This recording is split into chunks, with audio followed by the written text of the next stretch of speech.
Tentunya yang sangat kami hormati. Nama Profesor Dr. Suyanto, MID, PhD, Pendidikan SRN 2 Pojoksari 1964, SMP Negeri 1 Mayospati 1967, SMA Negeri 1 Ngawi 1971, FKIS Universitas Negeri Yogyakarta D3 1974, FKIS Universitas Negeri Yogyakarta S1 1976, Boston University Amerika Serikat S2 1981, Michigan State University Amerika Serikat S3 1986, dan alhamdulillah hari ini webinar yang memang Prof bisa menghadirkan ya.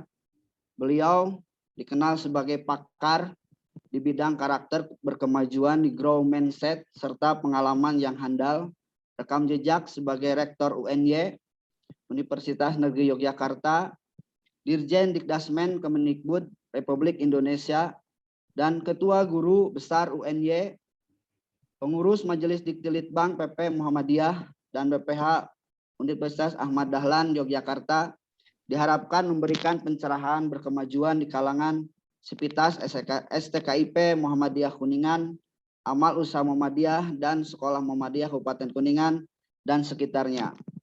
Tujuan diselenggarakan webinar, terbentuknya etos karakter berkemajuan di kalangan Civitas Akademika STKIP Muhammadiyah Kuningan dan Amal Usaha Muhammadiyah, khususnya di Kabupaten Kuningan, umumnya sekitarnya, terwujudnya kampus STKIP Muhammadiyah Kuningan dan Amal Usaha, khususnya di Kabupaten Kuningan, Cirebon, Tasikmalaya, dan sekitarnya bisa berkembang mandiri dan berkemajuan, terwujudnya sumber daya manusia di STKIP Muhammadiyah Kuningan dan Amal Usaha Muhammadiyah, khususnya Sekolah Muhammadiyah Kabupaten Kuningan dan sekitarnya, memiliki grow mindset, komitmen tinggi, dan semangat juang besar amal usaha Muhammadiyah, dunia pendidikan sesuai dengan Khitoh Perserikatan Muhammadiyah. Dan insya Allah mungkin ini akan dikupas tuntas oleh Prof dengan tema penguatan karakter berkemajuan di amal usaha pendidikan Muhammadiyah melalui grow mindset. Waktu dan tempat saya persilahkan seluas-luasnya, Prof. Terima kasih. Saya persilahkan, Prof. Oke, terima kasih, Saudara Hermawan. Yang saya hormati Bapak Direktur STKIP Muhammadiyah Kuningan, Saudara Ya, Prof. Muhammad Abdul Manan, dan saya hormati Ketua BPH dan para anggotanya, pimpinan Muhammadiyah Kuningan, dan juga semua dosen, mahasiswa yang hadir, dan siapa saja yang tidak bisa saya sebut satu persatu. Terima kasih bisa ketemu lagi. Tapi hampir tidak bisa masuk karena di era digital itu kalau salah satu huruf saja nggak bisa. Jadi link yang diberikan itu kelebihan angka di depan, 3 angka. Jadi betul, Prof. ketika diketik tentu nggak bisa, invalid. Untuk komunikasi gampang saat sekarang. Baiklah, saudara-saudara, saya kira saya akan mempresentasikan beberapa hal, terutama growth mindset. Ini sedang menjadi tren dunia untuk dikembangkan di berbagai universitas dan juga sekolah, supaya ini beyond akademik, supaya siswa-siswa, mahasiswa bisa bertumbuh, berkembang sesuai dengan prinsip-prinsip growth mindset. Saya share, saya mau diberi kesempatan untuk share. Ya, oke. Mudah-mudahan semua bisa melihat ya PowerPoint saya. Ini yang saya bikin. Oleh karena mari kita bicarakan sambil berjalan. Nah, ini jadi nanti akan saya berikan juga paket growth mindset ini oleh pengembangnya di Indonesia, Dr. Johan juga. Ini bersama saya semangat ingin menyebarkan virus growth mindset, sehingga saya punya YouTube saya adalah suyanto.id. Ini saya bikin untuk memberikan konten alternatif yang mendidik, supaya YouTube-nya tidak didominasi oleh para selebriti yang isinya porno, tetapi sangat laris sekali. Yang menyebarkan porno itu malah dinobatkan sebagai pemersatu bangsa. Jadi salah satu video yang porno itu ditayangkan dan dilihat oleh jutaan orang.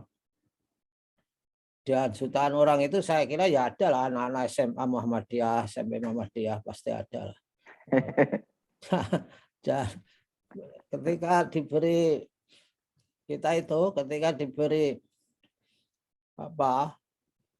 video yang sekiranya itu mendidik, punya informasi, memang nggak tertarik kita itu. Jadi oleh karena itu saya tetap membuat.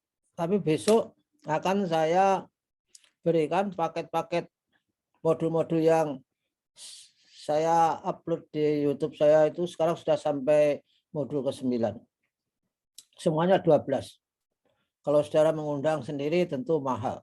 Di UNJ itu mengadakan 2 hari mahal sekali. Jadi kalau standar bisa 250 juta. Nanti saya kasihkan modul-modulnya itu kepada khalayak. Siap, Prof. Dulu sekolah Muhammadiyah juga sudah saya kasih live streamingnya, tapi saya tidak tahu. Datanya nggak ada yang datang. Tapi yang datang ada sekolah-sekolah swasta yang sahabat-sahabat saya swasta yang punya Muhammadiyah, seperti sekolahnya Pak Sultan Amin Surabaya itu pada datang. Sekolah alam itu datang berdiskusi di situ. Saya tidak melihat sekolah-sekolah Muhammadiyah datang. Memang semboyan Muhammadiyah membawa sekolah berkemajuan itu enggak gampang. Ya, jangan-jangan lebih banyak yang tidak maju, tidak mundur, berjalan di tempat. Nah, baiklah. Tapi konteksnya, jadi yang harus kita ketahui ialah bahwa konteks karakter itu ada pada revolusi industri 4.0 ini, di mana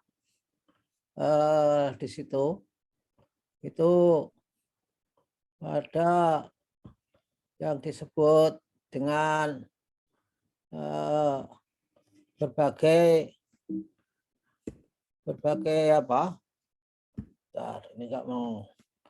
berbagai ciri karakter dari revolusi industri 4.0 itu. Yang pertama connectivity, smart technology ada, cloud computing, big data, network, machine and process.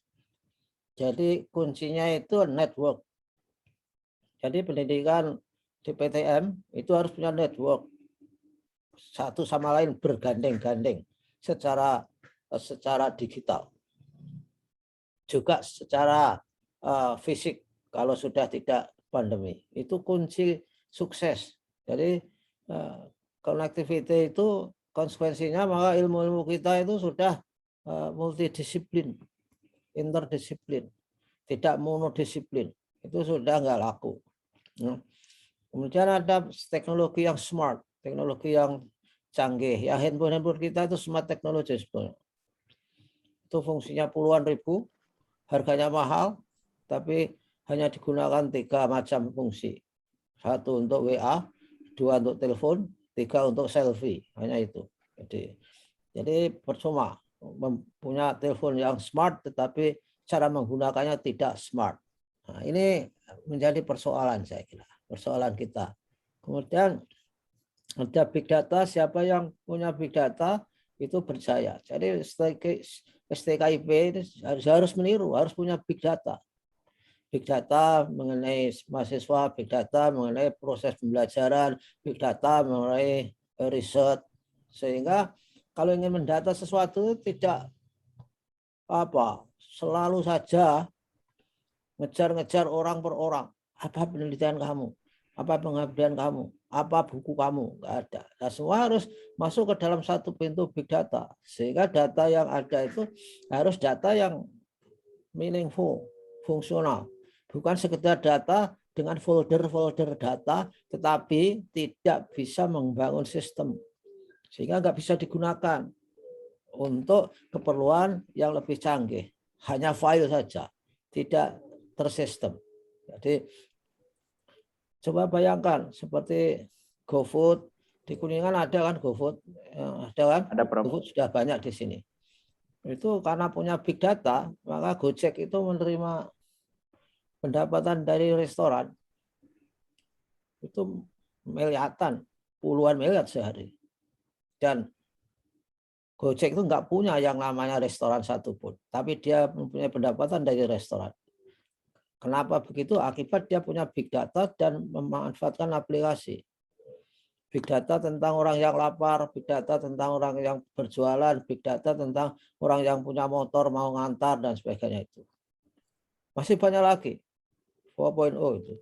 Ada learning machine, kemudian ada artificial intelligence.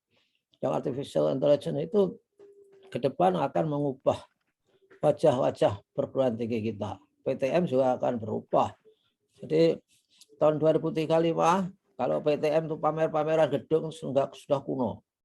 Yang dipamerkan adalah aplikasi artificial intelligence itu. Ayo sekolah di tempat saya. Di sini serba menggunakan artificial intelligence. Bisa mengakses pusat penelitian di seluruh dunia. Bisa bekerjasama dengan guru besar di seluruh dunia. Iklannya begitu. Kalau iklannya ayo daftar ke STKIP Kuningan. Punya gedung 5 berlift, dah nggak laku. Karena ke depan belajar itu prinsipnya ada 3, yaitu harus bersifat pembelajaran itu harus bersifat fleksibel, yang kedua integrated, yang ketiga personalized atau customized. Jadi karena fleksibel itu ditaruh di dalam suatu platform pembelajaran sehingga bisa diakses dari mana saja, kapan saja. Baik pakai dasi, pakai jas maupun tidak berpakaian sama sekali boleh dari kamarnya masing-masing secara pribadi. Yang berikutnya adalah itu yang fleksibel tadi. Kemudian karena fleksibilitas itu maka banyak dipakai orang. Integrated itu artinya ilmu-ilmunya itu terintegrasi, bisa memecahkan masalah-masalah yang dihadapi orang. Yang personalized atau customized itu sesuai dengan pilihan individunya. Sehingga TV itu sudah akan mati. 10 tahun lagi TV mati. Nggak ada yang nonton. Beralih ke YouTube. Karena YouTube itu memenuhi syarat 3 itu. Ya, bisa personalized. Kalau orang mau pengajian itu bisa milih model ustadz seperti siapa. Seperti Ustadz Adi Hidayat ada yang sangat sejuk misalnya saja. Ada juga ustadz-ustadz yang garang misalnya saja. Ada ustadz yang lucu. Nah, itu kan bisa pilihan masing-masing.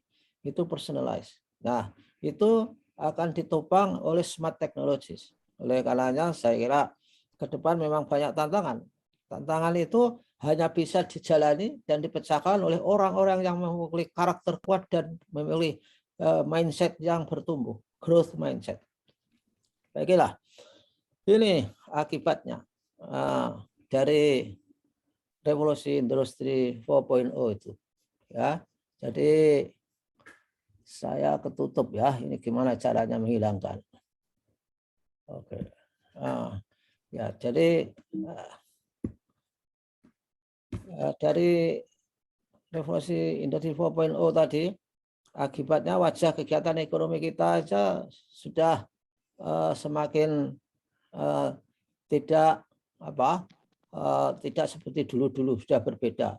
Ada sharing ekonomi, kemudian ada e-education, e-government dan sebagainya. Layanan-layanan yang berbasis digital. Nah, biangnya apa? Biangnya adalah pertumbuhan internet. Pertumbuhan internet itu sangat tajam sekali. Sehingga di revolusi industri 4.0 itu ada juga fenomena ciri khasnya IoT, Internet of Things. Semuanya ditaruh di internet. Saudara punya konsep apa saja, dicari di internet pasti ada. Klik Google, kemudian kasihkan keywordnya, konsep akademik yang highly akademik maupun yang soal masak-memasak juga ada. Saudara tanya resep masakan apa saja ada dari IoT. Semuanya ada di internet. Sehingga ini akan mengubah perilaku orang. Coba bank-bank sekarang kan nggak ada yang nggak ada teller. Paling bank gede hanya satu ada. Dulu tellernya berbaris, berderet-deret, mempekerjakan orang yang rapi, cantik. Sekarang nggak ada, karena sudah berubah menjadi mobile banking. Akibat prinsip IoT itu tadi, semuanya bisa dilakukan. Saya juga bisa melakukan itu mobile banking, dan saya jarang ke bank. Saya diberi otorisasi untuk bertransfer setiap hari itu 50 juta. Jadi tinggal klik bisa mengirim kepada orang lain 50 juta. Gampang sekali. Tapi yang sulit bagi saya bukan mentransfernya itu. Mencari duit 50 jutanya itu yang sulit. Jadi ini ya tantangannya ya. Nah, berikutnya gampang ya Prof ya. Ya betul. Transfernya gampang, tapi yang ditransfer nggak ada. Internet ini memang luar biasa. Nah, ini bayangkan. Karena adanya IoT itu, lihat tenaga kerja global beralih profesi 75 sampai 37 juta. Karena mengubah lapangan kerja juga IoT itu. Internet, machine learning, mengubah jenis-jenis pekerjaan, artificial intelligence. Coba di tol-tol itu, sekarang tol itu kan nggak ada orangnya. Ini bisa dilakukan oleh artificial intelligence. Pengetahuan juga begitu. Jadi peran dosen, peran guru ke depan itu dalam bidang pengetahuan semakin berkurang. Tapi yang semakin bertambah adalah di bidang karakter.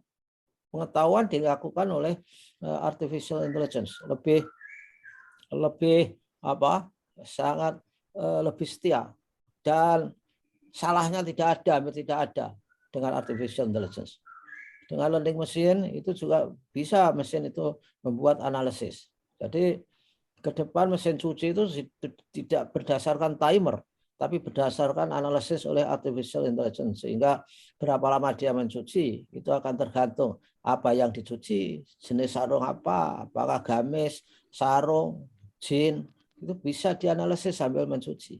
Kalau sekarang kan timer saja, pokoknya bersih nggak bersih, rata-rata itu mesin cuci itu adalah yang standar itu 45 menit. Tapi kalau saya mencuci, saya bikin tidak standar karena yang ngucek-nguceknya itu di 2 kali lipatkan, bilasnya di 2 kali lipatkan, sehingga saya bisa 1 jam 60 menit bahkan lebih. Karena supaya mantep, supaya lebih islami, tidak saja apa-apa dicuci kelihatannya bersih tapi sebenarnya belum bersih. Nah, inilah dampak dari IoT, internet dan sebagainya itu. 75 sampai 370 juta tenaga kerja beralih profesi. Karena yang lama hilang, pekerjaan-pekerjaan yang lama hilang.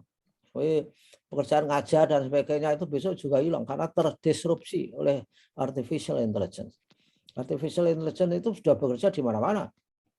Jadi di tempat saudara itu, di smartphone Anda itu artificial intelligence dikasih di berbagai aplikasi. Kita nggak sadar bahwa data kita itu semua ada di Google. Hanya Google itu terikat untuk tidak memaparkan data pribadi segampang mungkin.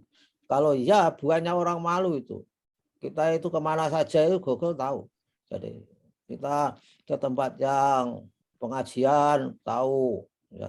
ke tempat, misalkan saja orang-orang yang ke tempat yang maksiat juga tahu, karena dia punya big data. Kita sudah didata, dan data kita sudah kita serahkan tanpa sadar. Misalkan saja kita mau bikin aplikasi, itu kan ada syarat-syaratnya. Kita hanya iya saja. Jadi Google mensyaratkan, bolehkah saya akses foto Anda? Yes, boleh. Bolehkah saya akses tempat di mana Anda berada? Yes. Ya, dan tempat-tempat itu semua sudah didata Google. Apakah itu restoran, masjid, tempat pengajian, kemudian lokalisasi, itu semua sudah didata. Jadi kalau ada orang ke situ, itu sepanjang HP-nya itu nyala, tahu GPS-nya dicatat oleh Google. Nah, inilah cara kerjanya yang sederhana artificial intelligence dan big data itu. Jadi ini beralih. Kemudian pekerjaan ini digantikan artificial tadi, maka banyak ini 1,8 juta paling enggak. Tapi jangan khawatir, banyak yang hilang, banyak yang tumbuh juga. Ini banyak ini pertumbuhannya. Nah, internet kita ini sudah di kuartal 2 2020 sebanyak 196,7 juta. Saya yakin sekarang sudah hampir 200 juta saya kira. Tapi itu belum digunakan untuk memberdayakan dirinya, karena masih digunakan untuk ngerumpi-ngerumpi dan sebagainya. Itu saya punya YouTube dari Dr. Zainal Mutakin yang dari UGM, itu orang Muhammadiyah juga. Itu kalau diberikan kepada orang itu malas lihat itu. Tapi yang hoax, yang lucu-lucu itu dilihat. Karena alasannya apa? Kenapa nggak lihat? Terlalu lama Pak, 30 menit. Padahal dia main HP itu di grupnya itu 2 jam. Tapi nggak mengakses informasi-informasi yang bermanfaat. Saya kira pemanfaatan HP ini ya tergantung dari hidayah Allah juga, saya kira. Kalau mendapatkan hidayah Allah, Anda yang punya HP canggih-canggih itu bisa mendapatkan informasi yang baik. Kalau tidak, saya kira setan itu di mana-mana, bahkan akan menggoda manusia ketika diperintahkan Tuhan bersujud, ya Adam dia nggak mau, malah berjanji bahwa kalau diberi kesempatan sampai kiamat nanti, setan-setan itu akan menyesatkan manusia. Hanya sepertiga yang tidak sesat. Kabarnya ada pembicaraan itu. Termasuk saudara-saudara yang menggunakan HP smart di dalam grup yang kerjanya hanya ngerumpi, kemudian suka hoax, tidak mau membuka informasi yang bermanfaat, itu saya kira termasuk orang yang tidak mendapatkan hidayah. Nah, berikutnya ini dasar penting dari karakter dan growth mindset. Itu ya, the Pygmalion effect. Itu teorinya ada self fulfilling prophecy. Untuk detailnya lihat di web. Saya juga punya website untuk nulis-nulis, untuk tulisan, bukan untuk video. Yang namanya ya saya beri nama www.suyanto.id. Semuanya saya beri tagline adalah untuk berbagi ilmu dan pengetahuan dan belajar sepanjang hayat. Memang saya membuat kegiatan ini untuk menyongsong pensiun saya. Jadi saya membuat 2 kegiatan, pola kegiatan. Ini yang keduniaan, antara lain www.suyanto.id dan channel YouTube suyanto.id ini untuk beramal, berilmu. Tapi saya juga membuat yayasan yang lain yang saya beri nama GPAP, Garda Peduli Anak Panti. Itu saya mengajak orang-orang untuk peduli kepada yatim piatu. Dasarnya adalah surat Al-Ma'un. Ini bagian dari pendidikan karakter. Di surat Al-Ma'un itu kelihatannya kita itu akan dikategorikan sebagai pendusta agama ketika tidak memuliakan yatim piatu dan mengajak orang-orang untuk memberi makan kepada orang miskin. Nah, itu saya membuat yang disebut dengan GPAP, Garda Peduli Anak Panti. Sehingga orang yang beramal ilmu di sini, beramal sedikit hartanya supaya menjadi orang bertakwa, ya di GPAP itu tadi. Alhamdulillah, sudah lumayan. kita sudah bisa menyantuni 21 panti.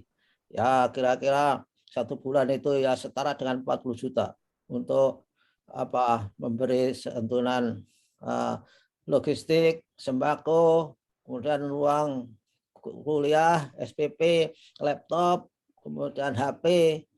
Untuk yang itu yang insidental. Tapi yang rutin itu adalah 35 sampai 40 juta setiap bulan. Itu mengajak. Tapi saya juga mengajaknya nggak bosan, karena ada ayatnya. Kalau nggak mengajak itu sebagai pendusta agama, ya saya lakukanlah. Walaupun yang diajak belum tentu mau. Sekali lagi, yang diajak itu tergantung kepada hidayah Allah. Kalau nggak bisa menangkap hidayah Allah, diajak sehari 7 kali, saya kira juga nggak akan mau. Walaupun sebetulnya kontribusi untuk ajakan itu tidak harus mahal-mahal. Misalnya share 100.000, share 50.000, itu tidak akan membuat orang miskin. Dan itu adalah menunaikan perintah Allah di surat Al-Ma'un itu. Di samping kita akan terbebas dari siksa neraka sakor seperti surat Al-Mudaththir 40-42. Nah ini cita-cita saya begitu. Karena 1,5 tahun lagi pensiun. Sehingga harus mencari jalan yang baik kalau nanti sudah kontrak hidup di dunia ini sudah berakhir. Nah, self-fulfilling prophecy ini apa intinya? Intinya itu adalah keyakinan terhadap orang lain. Dalam bahasa Islamnya itu husnudzon. Jadi kalau kita jadi dosen, ini bagaimana keyakinan kita terhadap siswa. Jadi kita harus apa? Harus yakin bahwa mahasiswa kita itu orang baik, orang kooperatif, orang disiplin, mau maju. Begitu keyakinannya. Karena keyakinan kita itu akan mempengaruhi perilaku kita terhadap mahasiswa kita, orang lain. Lalu perilaku kita terhadap mahasiswa kita itu berimpact, berdampak kepada keyakinan mahasiswa kita itu kepada orang lain. Jadi berantai ini. Nah, kalau keyakinan para mahasiswa kepada dirinya maksud saya, jadi perilaku kita terhadap mahasiswa itu akan mempengaruhi keyakinan mahasiswa kita terhadap mereka sendiri. Misalnya, oh Pak Guru sangat memperhatikan, Pak dosen sangat memperhatikan, dosen sangat demokratis, dosennya cerdas. Nah, itu mengubah keyakinannya. Nah, keyakinan mahasiswa kita itu akhirnya menyebabkan perilaku dia terhadap orang lain. Ya, seperti awal ini. Nah, tentu saja ini ditanamkan dengan keyakinan yang positif dan memilih growth mindset. Yang akhirnya ini keyakinan mahasiswa kita itu terhadap orang lain itu mempengaruhi keyakinan kita. Kembali lagi semakin kuat keyakinan kita bahwa kita harus husnudzon.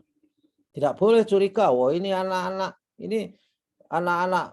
gadung, anak-anak nggak jelas diajar model apapun nggak bakal ini bisa mendapatkan pengetahuan yang baik dari proses belajar itu. Nah, keyakinan seperti itu akan menjadi betul anak-anak itu bodoh benar.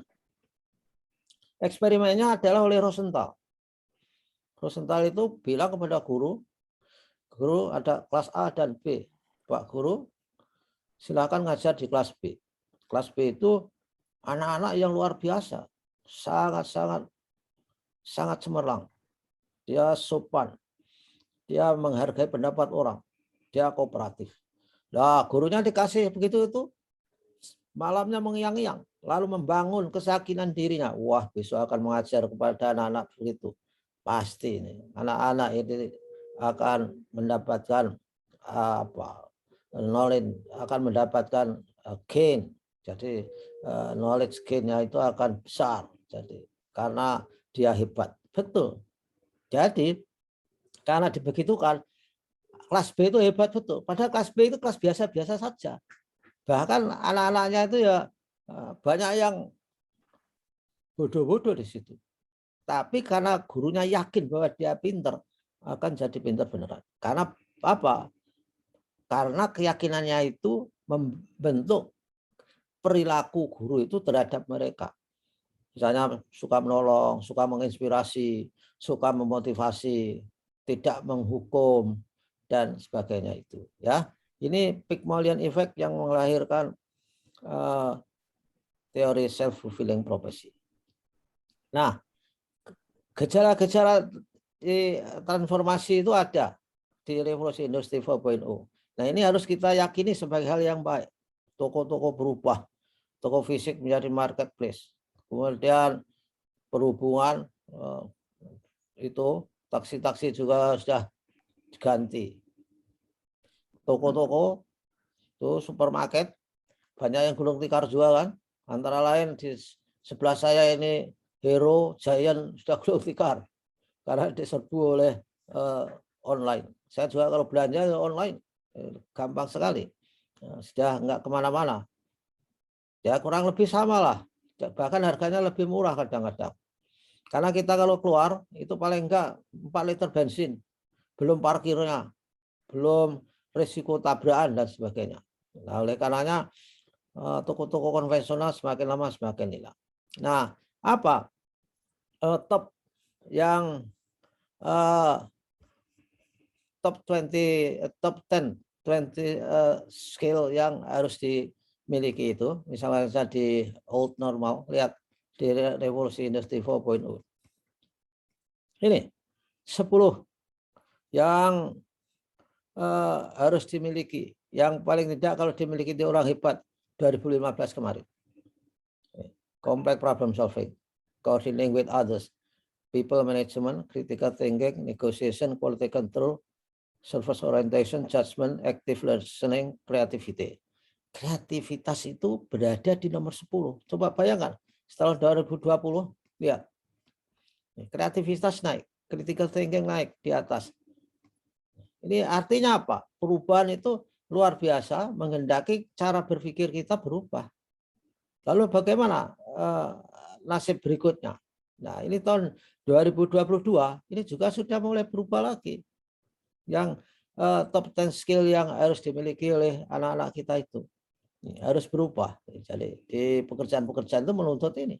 Ya, anak inovasi dan berpikir analitis, active learning, and learning strategies. Penting. Jadi belajar itu harus terjadi di mana-mana. Ini contoh perubahan saja. Lalu bagaimana tahun 2025 nanti? Itu juga berubah lagi. Ini. Jadi top 10 skills yang akan harus dimiliki oleh para siswa-mahasiswa kita itu. Ya, pertama sekali adalah tetap saja inovasi. Ini membuat yang pertama itu. Jadi ini sebentar, saya stop, saya tertutup. Jadi gimana caranya ini? Oh, Enso. Nah, ini aja. Ini masih bisa dilihat kan? Nah jadi ketika top 10 skill di 2025 ini coba lihat.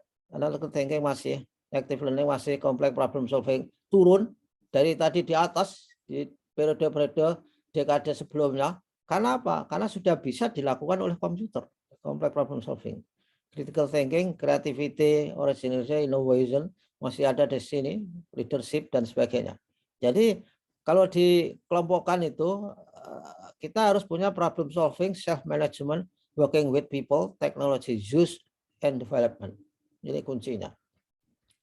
Nah, kemudian inilah yang selalu saya senang mengasuh ini adalah Rowan Gibson. Bagaimana respon digital guru? Bagaimana? Ya, jadi ini dosen termasuk di sini.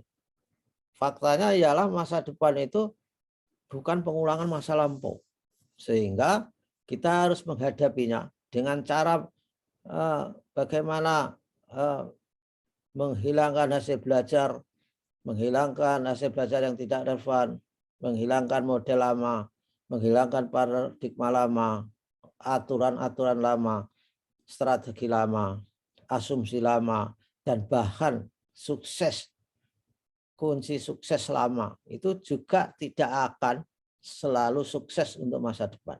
Nah, ini kuncinya. Oleh karenanya kita harus mengajarkan hal-hal yang masuk dalam kategori HOTS, Higher Order Thinking Skills. Yang isinya apa? Yang merah-merah ini, batas wilayahnya. Yang hijau-hijau ini yang disebut Low Order Thinking Skill. Hanya mengingat, memahami, menerapkan. Ini rendah. Kalau mau, harus menganalisis, mengevaluasi, mencipta. Sampai mencipta. Nah, oleh karenanya, mencipta itu bukan harus dilakukan oleh seorang profesor.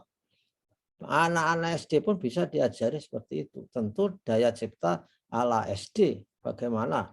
Misalkan menciptakan supaya keadaan rumah menjadi bersih, menjadi indah, gampang di dalam arti bisa nikmat untuk dihuni. Itu juga mencipta, saya kira. Dan tentu saja itu harus dibiasakan. Ini karakterisasi instrumen ketika kita harus melihat high order thinking skill. Caranya berpikir saja kita harus melalui berpikir secara faktual, konseptual, prosedural, dan metakognitif. Di mana metakognitif itu merupakan proses bagaimana memanfaatkan teori pengalaman yang diterima untuk kebaikan, untuk efektivitas kehidupan seseorang. Misalkan anak setelah diajak mendapatkan pengalaman tertentu di luar kelas, di dalam kelas, atau mahasiswa setelah melakukan penelitian, apa yang bisa dipetik dari situ untuk perbaikan hidupnya. Nah, inilah ini yang hot, ini yang lot. Ini hanya untuk summary saja. Kemudian yang menyebabkan negara-negara itu menjadi hebat itu adalah ini. Jadi kita ini bisa kita analogikan ke dalam PTM kita. Jadi inovasi dan kreativitas, networking, knowledge and technology, natural resources. Jadi tetap saja inovasi dan kreativitas 45%. Networking 25%. Knowledge and technology 20%. Maka PTM Justikip Kuningan ini harus memberi peluang terjadinya inovasi dan kreativitas itu. Networking, knowledge and technology. 3 ini. Natural resources itu tidak menjamin bahwa Anda punya segalanya, punya tanah, punya misalkan uang banyak, tapi kalau inovasi kreativitas tidak dilakukan akan menjadi hebat. Tidak akan menjadi hebat itu. Oleh karena itu ada pepatah doing the same thing over and over and yet expecting different results is the definition of crazy. Nah, jadi kembali lagi kita harus ada proses inovasi dan penyemayan kreativitas. Kalau guru profesional ini tugasnya kita akan mendidik calon-calon guru. Ini karakter building ini yang top yang harus dikuasai. Jadi tidak saja sekedar mengajar, tapi adalah karakter building, menanamkan karakter. Nah, akibat dari teori yang dikemukakan Rowan Gibson tadi, bahwa masa depan itu tidak merupakan kelanjutan masa lampau, maka akan terjadi fenomena buta huruf abad 21. Siapa itu? The illiterate of 21st century will not be those who cannot read and write, but those who cannot learn, unlearn, and relearn. Jadi orang buta huruf abad 21 itu adalah orang-orang yang tidak bisa, bukan orang buta huruf abad 21 itu adalah bukan saja orang-orang yang tidak bisa dan tidak menulis. Artinya orang yang bisa membaca, menulis itu tidak dijamin buta huruf abad 21. Kenapa? Karena orang buta huruf abad 21 itu adalah orang yang tidak bisa belajar, mau hilangkan hasil belajar dan belajar kembali. Jadi kalau orang hasil belajarnya sudah kuno lalu diterapkan saja, itu buta huruf abad 21. Makanya kreativitas inovasi itu adalah penting. Nah, kalau kita melangkah ke mindset, maka dari sisi mindset itu orang itu bisa dikategorikan sukses dan gagal. Yang sukses itu diberi label profesional. Kemudian yang gagal amatiran atau awur-awuran, acak-acakan. Mereka yang sukses itu siapa? Adalah orang yang mindsetnya benar, tindakannya benar. Kemudian yang gagal itu mindsetnya salah, tindakannya salah. Nah ini dilihat dari konsep itu. Lalu apa mindset itu? Ya mindset itu adalah kepercayaan. Ya, seperti pada self-fulfilling prophecy tadi. Pygmalion effect yang slide kedua yang saya sampaikan itu. Yaitu kumpulan kepercayaan atau akumulasi kepercayaan yang akan menentukan reaksi dan pemaknaan seseorang terhadap situasi. Itu mindset. Kalau kita ada fenomena revolusi industri 4.0, mindset kita apa? Dalam arti bagaimana reaksi kita? Bagaimana cara kita memberi makna bahwa IoT itu menguasai. Nah, kalau maknanya adalah kita harus belajar mandiri, belajar sepanjang hayat. Nah, itu orang yang mindsetnya benar. Tapi kalau pemberi maknanya, wah biar aja IoT terjadi. Toh kita ini hidup di dunia ini sudah di kotak-kotak, sudah sesuai garis tangan, sudah sesuai nasibnya masing-masing. Nah itu orang yang mindsetnya itu tidak baik dan menurut konsep disebut dengan fixed mindset. Sedangkan yang selalu berusaha banyak mengubah keadaan itu disebut growth mindset yang nanti akan kita bicarakan satu persatu. Nah, jadi di dalam growth mindset itu ketika kita itu berpikir, mencoba, misalnya gagal, itu justru akan membentuk proses sinap namanya di dalam otak kita itu. Jaringan-jaringan yang itu akan membentuk myelin yang merupakan kecerdasan otak kita, kemudian membangun neuron-neuron yang semakin banyak, miliaran di dalam otak kita itu. Jadi ketika kita menghadapi tantangan, maka brain forming new connection. Jadi otak kita itu membangun jaringan-jaringan yang jaringan-jaringan itu sangat bermanfaat ketika kita akan menghadapi hal yang baru. Karena adanya banyak koneksi di dalam otak itu, maka segera saja ada solusi, ada pemikiran, kemudian ada kesimpulan terhadap apa yang harus kita lakukan ketika menghadapi hal yang baru. Nah, tipenya ini tadi. Ada fixed dan growth. Kalau fixed mindset itu keyakinannya, itu mengandalkan pada talenta. Jadi orang yang fixed mindset itu talenta saja yang dipikirkan. Kalau dia nggak bisa mengerjakan sesuatu, ini karena bukan talenta kita. Tapi kalau orang growth mindset itu pikirannya semua orang bisa belajar. Karena belajar maka dia bisa. Dan bahkan orang yang growth mindset itu selalu mengatakan the power of yet. Jadi orang growth mindset itu tidak pernah bicara saya tidak bisa. Tapi bicaranya saya belum bisa.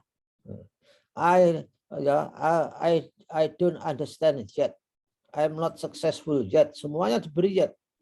Jadi kalau ini the power of the tyranny of now. Jadi talenta. Sekarang saja menjadi tirani bahwa talenta itu adalah segala-galanya. Jadi orang yang nggak punya talenta ya sudah akan nggak bisa apa-apa, ya seperti itulah nasibnya. Kemudian takdir. Jadi dia kalau menghadapi sesuatu dan gagal, ini adalah takdir ucapannya. Padahal konsep kita takdir itu kan setelah memang terjadi, padahal belum terjadi pun mereka sudah disandra oleh takdir. Kemudian usaha, ya. Jadi orang yang growth mindset itu selalu berusaha, effortnya itu never ending, tidak pernah berhenti. Kalau ada tantangan itu dihadapi. Nanti berikutnya ada. Orang kalau di sini menghindar kalau ada tantangan, fixed mindset itu. Atau kalau ada tantangan lebih baik nggak mengerjakan. Kalau misalkan di LL Dikti ada proposal misalnya, silakan orang-orang sedikit membuat proposal yang untuk memperebutkan dana besar. Nah ini orang apa? Tapi proposalnya syaratnya, luar biasa. Syaratnya berderet-deret, sangat ketat. Nah orang fixed mindset itu sudah gak berani menghindar dari situ itu. Wah ini kalau saya membuat proposal pun juga gak akan bisa diterima. Tapi orang yang growth mindset menerima tantangan itu. Jadi karena syaratnya banyak, belum tentu orang lain akan mau untuk bersaing. Ayo kita maju. Mudah-mudahan dengan maju itu kita ada di depan. Begitu suara orang growth mindset. Jadi secara visualisasi seperti inilah. Orang fixed mindset itu otaknya terkunci mati. Jadi mungkin kalau di Al-Quran ada su'mun bukmun ngumyun fahum layak jiun mungkin. Ya. Kemudian di growth mindset, ini lihat, banyak sekali cita-cita, ilustrasi, imajinasi, mimpi, kemudian ada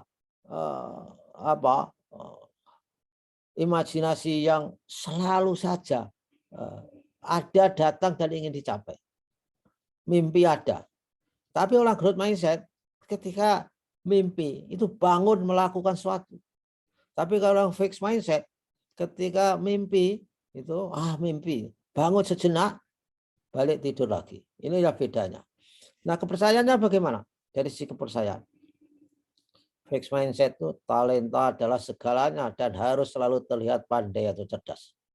Jadi orang fixed mindset itu nggak mau dilihat bodoh sehingga harus belajar, tapi harus kelihatan pinter karena ini talenta saya ini orang cerdas. Tapi orang growth mindset, kecerdasan adalah hasil dari proses belajar dan berjuang. Ini hasil akhirnya yang dihargai. Fixed mindset itu. Itu hebat, cemerlang. Tapi orang growth mindset, prosesnya, proses belajar, proses upaya itu yang dihargai. Kemudian menghadapi tantangan, kalau menghadapi tantangan, orang fixed mindset itu menghindar. Orang growth menerima sebagai sarana untuk berlatih. Yang rintangannya, fixed mindset itu mudah menyerah dan enggan menghadapinya. Ini kan 5 karakter tadi, sudah 2 saya kira. Kemudian yang growth mindset bertahan dan berusaha untuk mengatasinya. Jadi menjadi petarung istilahnya. Orang-orang kalau dalam istilah kepemimpinan kita itu, orang growth mindset itu petarung, tidak segera menyerah terhadap rintangan yang dihadapinya. Nah, itulah mengenai rintangan. Ini nggak mau dipindah. Mau. Lalu usaha gimana? Effortnya. Orang fixed mindset. Kegiatan yang sia-sia karena semuanya ditentukan oleh takdir.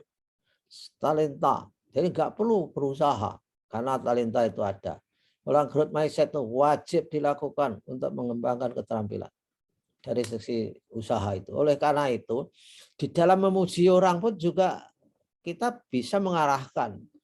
Kalau kita tidak hati-hati, memuji orang itu bisa mengarahkan ke bentuk-bentuk mindset.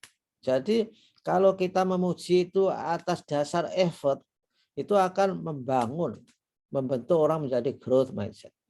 Kalau orang yang dipuji itu, cara kita memuji itu adalah hasil akhir. Bagus, pinter, cerdas itu. Orang akan cenderung terjerumus kepada fixed mindset. Karena orang hanya ingin mendapatkan penghargaan, tidak mengutamakan proses itu. Sehingga memuji untuk mengarah ke growth mindset, misalkan ada mahasiswa kita berhasil, maka pujiannya, luar biasa upaya kamu untuk mencapai keberhasilan. Saya yakin kalau upaya itu dipertahankan, kamu akan lebih hebat lagi. Itu caranya. Tapi kalau anak kecil itu sudah bagus, kamu pinter, enggak dijelaskan apa yang menyebabkan pinter, maka dia akan cenderung ke fixed mindset. Ya, ini namanya intelligence praise. Kalau yang ini namanya adalah effort praise. Jadi menghargai atas dasar effortnya, menghargai atas dasar hasil akhir dari hasil sebuah proses inteligensi berpikir itu. Nah, berikutnya terhadap kritik. Kritik itu merupakan serangan pribadi dan harus ditolak. Orang-orang yang fixed mindset, alergi terhadap kritik, bahkan marah-marah. Jangan suka kritik. Kalau kritik mana solusinya? Nah, ini kan aneh itu. Kalau kritik dicari solusi. Kalau kritik disertai solusi itu bukan kritik, itu konsultan dan harus dibayar mahal. Nah, ini orang-orang yang pemimpin yang tidak suka dikritik itu adalah salah satu aspek indikator mindsetnya itu adalah fix. Kemudian kalau growth mindset, kritik itu ada sumber informasi dan peluang untuk perbaikan. Sumber informasi gratis datang sendiri dan oleh karenanya itu menjadi bahan belajar untuk memperbaiki dirinya. Nah, kemudian berikutnya tentang sukses orang lain gimana? Fixed mindset itu menganggap bahwa sukses orang lain itu dianggap sebagai ancaman dan hanya bersifat keberuntungan. Wah, itu hanya beruntung. Dan bahkan itu adalah merampas dari keberhasilan saya. Nah, orang growth mindset, orang yang sukses itu justru dijadikan inspirasi dan tempat untuk belajar. Kalau ada orang menjadi dosen juara nasional, bukan iri, bukan dibully, tapi malah bertanya, "Wah, kamu usahanya memang luar biasa. Bagaimana caranya?" Itu inspirasi. Belajar berapa jam setiap minggu misalkan saja.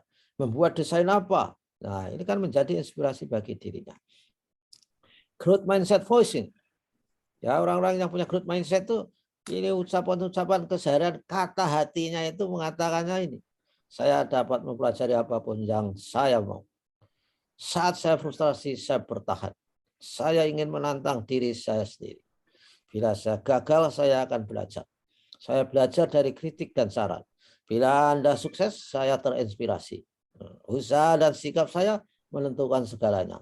Saya suka dikatakan bahwa saya bekerja keras. Nah, itu daripada dikatakan, oh kamu pintar, oh kamu kaya misalkan. Kamu anak orang kaya misalkan saja. Nah, itu akan mengarah kepada fixed mindset. Pupuknya apa? Pupuk growth mindset OECD, yaitu obstacle, challenge, difficulties. Kalau ini bisa dihadapi, akan menjadi growth mindset yang tangguh.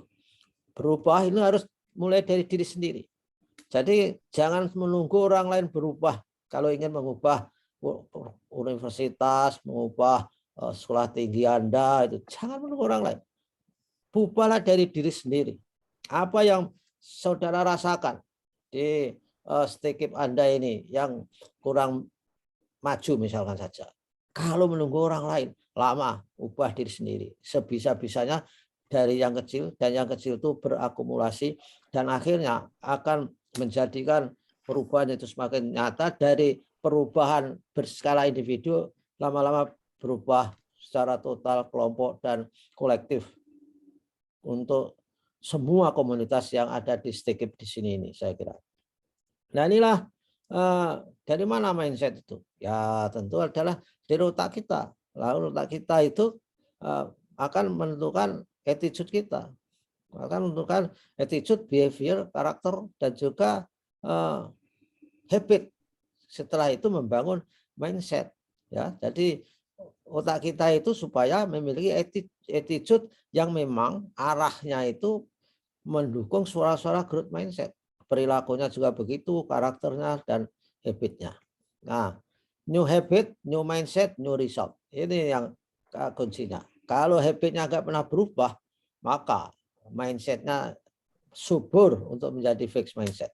Dan new result tidak akan terjadi. Oleh karena itu, kita harus punya 21st century skills, di mana ada banyak literasi ini, ya, literasi, numerasi, sains literasi, ICT literasi, financial literacy, cultural and civic literacy. Nah, kompetensinya yang sudah terkenal dengan apa? Dengan 4C ini, 4Cs, yaitu critical thinking, creativity, communication, collaboration. Karena komunikasi, maka saya penguasaan bahasa asing itu sangat penting. Lalu kompetensi terhadap lingkungan apa? Harus memiliki curiosity. Jadi kalau Anda punya smartphone, dalam suatu grup itu ada informasi, ada artikel, baca. Jangan sampai yang dilihat itu hanya video TikTok yang lucu-lucu aja itu. Kemudian ada inisiatif, ada persistent atau grit. Itu artinya Anda itu tahan banting, tidak mudah menyerah.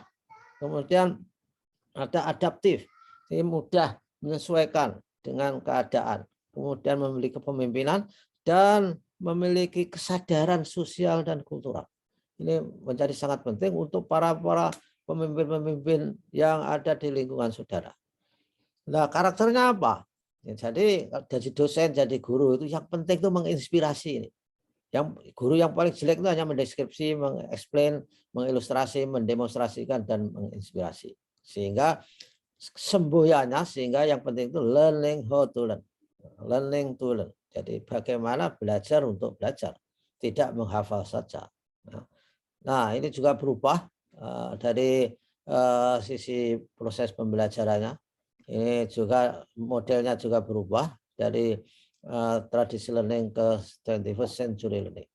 Nah, ketika kita memiliki niat untuk berubah, saya kira ini bisa kita lihat bahwa pertama kita itu kalau mau membuat transformasi diri kita, ya harus punya awareness, punya vision, punya understanding, punya nilai, punya skills, punya etika, knowledge dan prinsipal dalam kehidupan.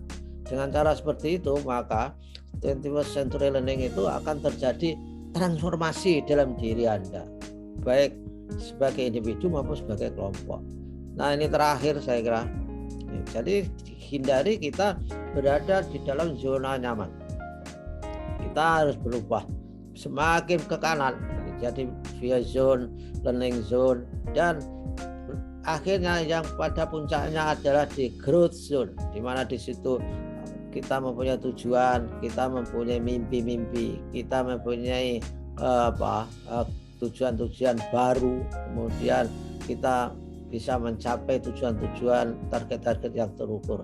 Demikianlah saudara-saudara apa yang bisa saya sampaikan, mudah-mudahan bermanfaat, dan mohon maaf kalau saya berbuat mengatakan suatu hal yang tidak diperkenan di antara saudara semua. Terima kasih. Billahi taufiq wal hidayah. Assalamualaikum warahmatullahi wabarakatuh. Waalaikumsalam warahmatullahi wabarakatuh.